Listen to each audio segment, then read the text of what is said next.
آدمی کا حق صرف تین چیزوں پر ہے۔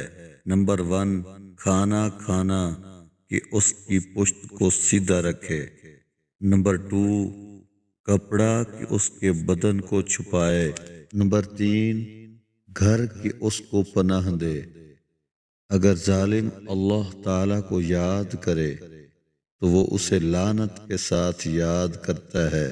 اگر کوئی ایسے مال سے حج کے مصارف کرے جس میں شر ہو اور اس میں کوئی اور حکم مقدم ہو تو بارگاہ کبریائی سے آواز آتی ہے کہ تمہارا فریضہ ادا نہیں ہوگا جب تک کہ اپنے مال کو حقداروں کے حوالے نہ کرو۔ خلق یہ ہے کہ کسی کے ساتھ شر مت کرو اور کسی کو اپنے ساتھ شر کا موقع نہ دو۔